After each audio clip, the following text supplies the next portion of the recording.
Hello,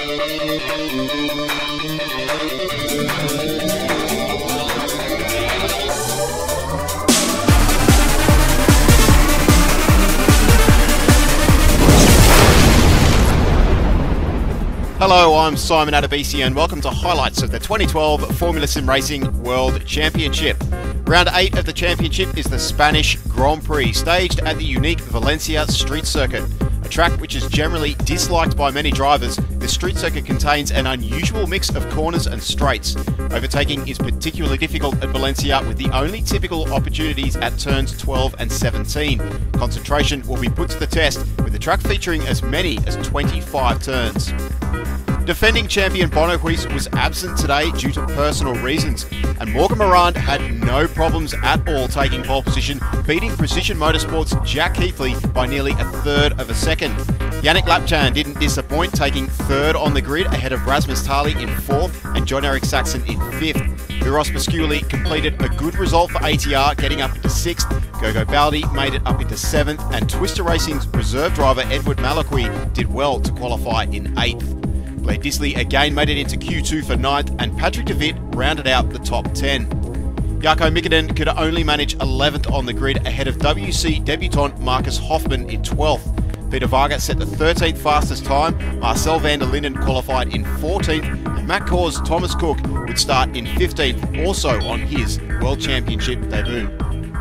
To the race start, and Morand had a brilliant launch, cleanly getting away, as did both Tali and Baldi, with Baldi cruising past Pasculi for 6th.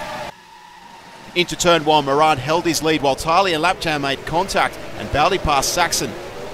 Lapchan held his third place, but just behind, Varga got his braking all wrong, and he slammed into Malachy, who in turn collected both Pasculi and Saxon.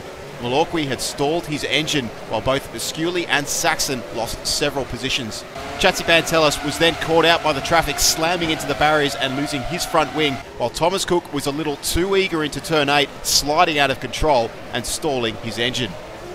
After an eventful opening lap, Morand had already pulled over a second-long gap over Keithley, while Lapchan remained in third, just ahead of Tali. Baldi was in 5th, and both Disley and Mikkonen had benefited greatly from the opening lap incidents, now up into 6th and 7th respectively. Peter Varga was in 8th, but he had Patrick de Wit all over his tail, while just behind, van der Linden and Marcus Hoffman fought it out over 10th. De Wit then made a bold pass into turn 8, forcing Varga wide, while Hoffman passed van der Linden and then stuck up the inside of Varga over the bridge. Varga would outbrake Hoffman and retake his position at the following corner, while van der Linden went side by side with Velosa through turns 12 and 13, with van der Linden ultimately staying ahead. Back at the front and in the battle for third, Rasmus Tali got a great run on Yannick Lapchan, but Lapchan closed the door and contact was made, with the Frenchman losing out. Baldi jumped on the opportunity, also passing the ATR driver, dropping him down into 5th.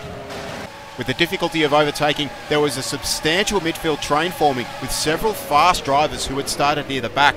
Jim Paresis was frantically looking for a way around Michael Francesconi in 13th, while Jeffrey Rietveld passed Peter Burlak for 15th place. Paresis eventually found his way around Francesconi on lap 6, and Rietveld immediately followed suit, but Peter Burlak took a few more laps, eventually getting past through the hairpin. It soon became apparent that this would be yet another Grand Prix featuring 5-stop strategies, with drivers pitting as early as lap 8. However, with many drivers taking several more laps to make their initial stop, many drivers lost out in traffic due to pitting too early. Blair Disley lost large amounts of time, stuck behind Rietveld and Paresis, who were furiously fighting for 13th, with Rietveld ultimately coming out on top. In second place, Jack Heathley lost time, stuck behind Patrick de Wit, who was only 4 stopping, allowing Rasmus Tali to gain right up onto Keithley's rear. With Marcus Hoffman and Marcel van der Linden arguing over 10th place, the fighting didn't help their case, with Rietveld catching up to the pair, and with a faster stop, the GT Amiga driver not only leaped both drivers, but also Sebastiano Velosa as well, putting Rietveld up into 10th place. Meanwhile, a slow stop for Jim Paresis dropped the Greek driver way behind, losing out to both Peter Burlak and a damaged John-Eric Saxon. At the front of the race, Morgan Morand was storming away with the race lead, casually setting the fastest pace and maintaining first position even through his pit stop, emerging with a 6-second gap back to Jack Keithley in second. Rasmus Tali was right behind Keithley in third, Gogo Baldi in fourth, and Yannick Lapchan remained in fifth.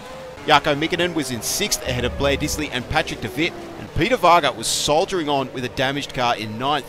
Jeffrey Rietveld was in 10th, but in the battle for 11th, things eventually got ugly between Hoffman and van der Linden. Down the back straight, van der Linden tried to squeeze up Hoffman's inside, but the German didn't allow any room, and the two clipped each other at high speed, crunching into the barriers, with both vehicles suffering substantial damage that would require an immediate trip into the pit lane. This puts Sebastiano Filosa into 11th place, but Peter Burlack soon passed the Italian into the final hairpin. Rietveld continued his charge, passing Varga into turn 12 to take over 9th place, and further behind, Filosa's day ended early, losing control into turn 1 and slamming his front end into the barriers. Still in the lead, Morgan Morand continued to drive his go-speed car further and further ahead, and there was now little doubt that the Frenchman would be taking his third career victory. Throughout the field, there was, however, little overtaking happening on track, with most drivers having significant gaps to both those in front and behind. In 11th place, Varga continued to struggle with his damaged car, having a brief battle with John-Eric Saxon, who was also carrying damage from the first lap incident. However, Saxon soon prevailed to take over 12th place. Fighting over 4th place with different strategies, Jarkko Mikkonen then led Gogo Baldi into pit lane, but with a better pit entry and a faster stop, the Netrex crew just managed to get Baldi out in front, forcing Mikkonen to yield at the pit exit. Michael Francesconi's debut then went sour as he clipped the Armco onto the bridge, colliding hard with the barriers, ending his race on lap 41.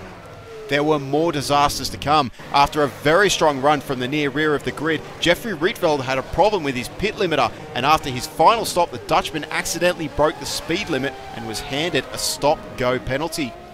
And after driving nearly all the way to an almost certain top 6 finish, Jarkko Mikkonen suffered an electrical failure, ending the Finnish driver's race just 8 laps shy of the checkered flag.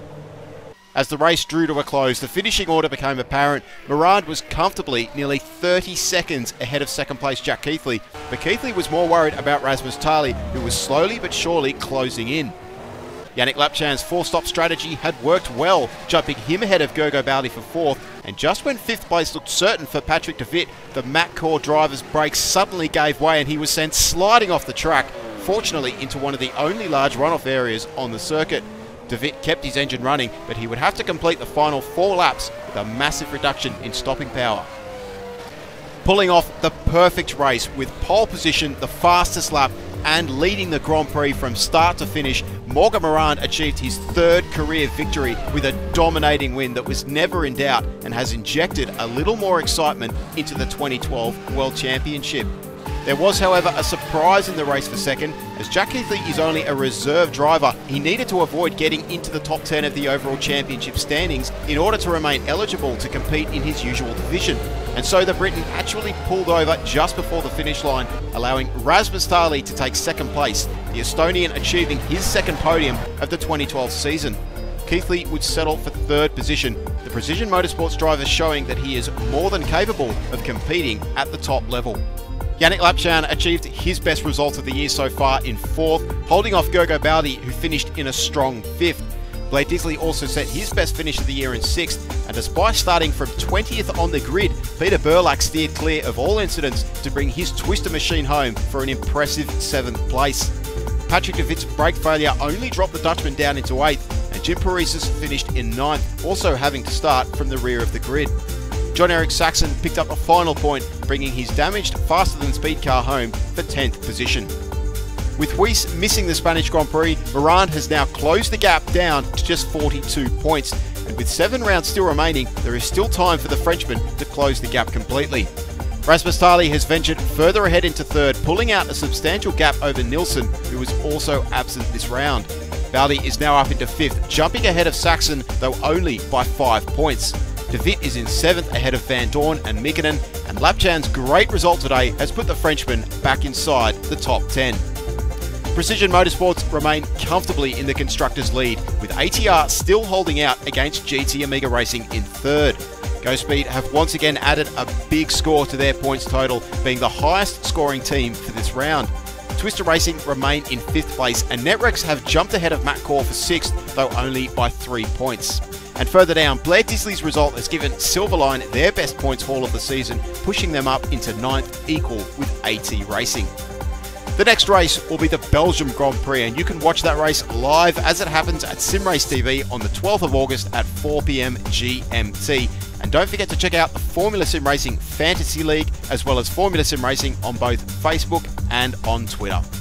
We hope you've enjoyed this presentation. I'm Simon Adebisi, and we'll see you next week for the next round of the 2012 Formula Sim Racing World Championship.